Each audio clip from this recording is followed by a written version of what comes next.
സംസ്ഥാനത്തെ കുരങ്ങുകളെ വന്ധ്യംകരിക്കാൻ വനംവകുപ്പ് പദ്ധതിയിടുന്നു. നയരൂപീകരണം അന്തിമഘട്ടത്തിലാണ്. 10 കർമ്മ പദ്ധതിയിൽ ഉൾപ്പെടുത്തിയാണ് കുരങ്ങുകളെ വന്ധ്യംകരിക്കുന്നത്.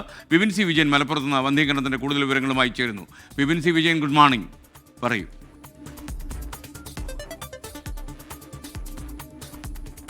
Good morning SKN. ഈ കുരങ്ങ് ശല്യം അതിരൂക്ഷമായി തുടരുന്ന ഒരു സാഹചര്യത്തിലാണ് വനം വകുപ്പ് ഇത്തരത്തിലുള്ളൊരു പദ്ധതിയുമായി മുന്നോട്ട് വരുന്നത്.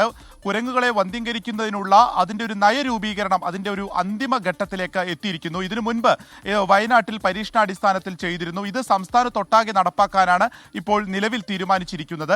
അത് വെറ്റിനറി ഡോക്ടറുടെ ഒരു സഹായത്തോടു കൂടി ഈ കുരങ്ങുകളെ, അതായത് നാട്ടിലേക്ക് ഇറങ്ങിയ കുരങ്ങുകളെ പിടികൂടി വന്ധ്യംകരിക്കുക എന്നുള്ളതാണ് ലക്ഷ്യമിടുന്നത്. ഇപ്പോൾ ഈ കാട്ടുപന്നി ശല്യം ഒരു നിയന്ത്രണാതീതം എന്ന് പറയാവുന്ന രീതിയിലേക്ക് തന്നെ സംസ്ഥാനത്ത് മാറിയിരിക്കുന്നു.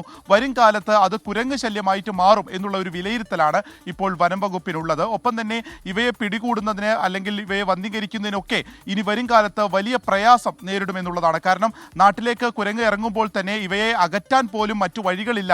കാരണം മരത്തിലൂടെ വീടിൻ്റെ മുകളിലേക്കൊക്കെ കുരങ്ങുകൾ ഇപ്പോൾ വരുന്നതും ഒപ്പം തന്നെ കൃഷി നശിപ്പിക്കുന്നതും വലിയ പ്രതിസന്ധിയായിട്ട് കർഷകരൊക്കെ ചൂണ്ടിക്കാണിക്കുന്നുണ്ട്. ഓരോ വിളകളും ഈ കുരങ്ങുകൾ നശിപ്പിക്കുന്ന ഒരു വലിയ പ്രതിസന്ധിയുണ്ട്. അതുകൊണ്ട് തന്നെയാണ് കുരങ്ങുകളെ വന്ധ്യീകരിക്കുക എന്നുള്ളൊരു പദ്ധതിയിലേക്ക് ഇപ്പോൾ മാറിയിരിക്കുന്നത്. അത് അതിൻ്റെ അന്തിമ രൂപത്തിലെത്തിയിരിക്കുന്നു. അധികം വൈകാതെ തന്നെ അത് സംസ്ഥാനത്ത് നടപ്പാക്കി തുടങ്ങും എന്നുള്ളത് തന്നെയാണ് വനം വകുപ്പിൽ നിന്ന് ലഭിക്കുന്ന വിവരം. SK.